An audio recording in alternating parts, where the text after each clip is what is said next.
Ces férus des sciences, élèves, étudiants, chercheurs et enseignants-chercheurs prennent part à un colloque scientifique premier du genre nommé la matinée scientifique.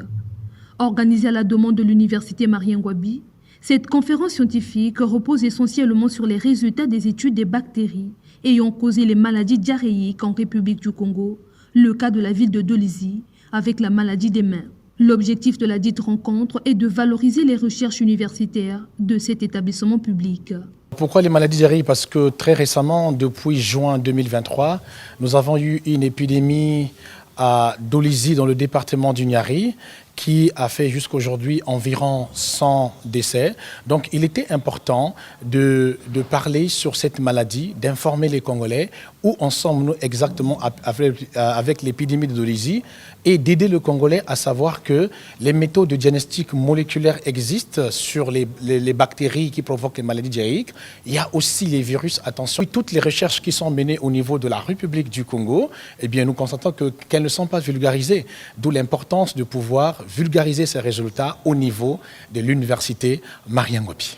À l'origine de 5,2 millions de décès par an dans le monde, dont 800 000 enfants, les maladies diarrhéiques bactériennes continuent de faire des ravages à leur passage. Les entérobactéries et les maladies diarrhéiques, les bactéries du genre Shigella et Staphylococcus, les toxi-infections bactériennes, mais aussi les responsables des toxi-infections alimentaires dites Bacillus, étudiées par ces étudiants en année de master et doctorat, ont fait l'objet de présentations ce 7 octobre à Brazzaville. Des exposés qui suscitent l'admiration des participants. La science, pour moi, c'est d'abord la vie et c'est savoir connaître. Parce qu'aujourd'hui, s'il y a beaucoup de choses qui se passent, il y a beaucoup de solutions, il y a beaucoup de choses qui prennent de l'ampleur. En fait, on peut parler de science. C'est important pour un scientifique de se présenter à des conférences parce qu'on ne dit pas tout à la fac, on ne dit pas tout dans la rue. C'est important de se présenter à ce genre d'événements pour être sachant, pour connaître. C'est bon pour un scientifique. Les sciences, c'est plus toute ma vie. J'ai grandi dans un milieu où on pratique plus les sciences. Voilà pourquoi je me dis que j'irai aussi là-bas. Au-delà de l'aspect éducatif que revêt cette matinée scientifique, elle est également un canal de sensibilisation.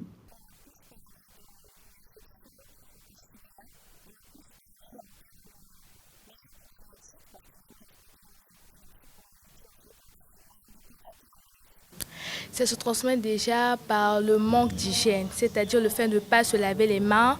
Ça se transmet aussi par les voies buccales. Lorsque tu as les mains sales, tu touches ta bouche. Ça se transmet aussi par le fait de faire des selles partout.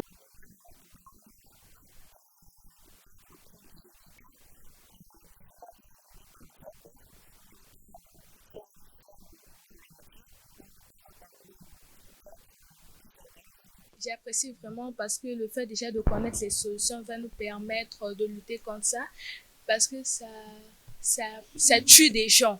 Déjà quand on connaît, nous-mêmes aussi on peut initier les gens et on peut réduire, on peut diminuer la contamination. À l'orée de la saison des pluies, les Dolisiens, victimes d'une épidémie, sont appelés à plus de vigilance.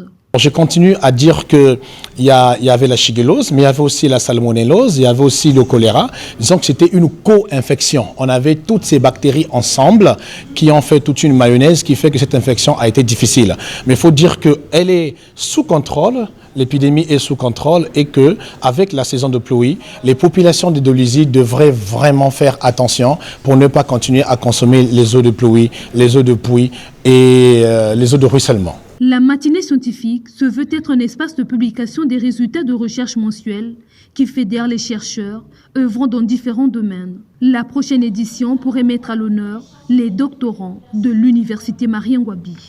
Première année de doctorat.